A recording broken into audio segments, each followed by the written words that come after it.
hey guys আকৌ এটা নতুন ব্লগ লৈ আহি পাইছো মই আজি মই দেখাম পালেংবাৰী বজাৰত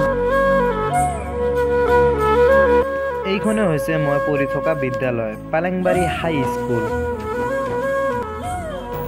আৰু এইখনে হৈছে পালেংবাৰী বজাৰ তো গাইস কিমান মানুহ দেখাতে ভাল লাগে কিমান মানুহ বজাৰত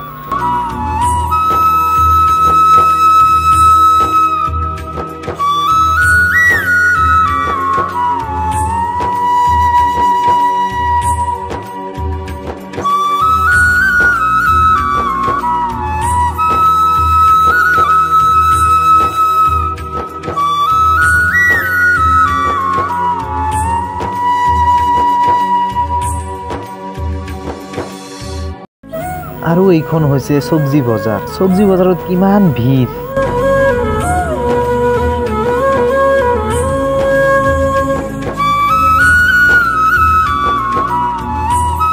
কনসেপ্টটো কেনেকৈ লাগিছে মানে কমেন্ট কৰি জনাব আৰু লগত লাইক কমেন্ট এন্ড শেয়াৰ কৰি দিব টাটা বাই বাই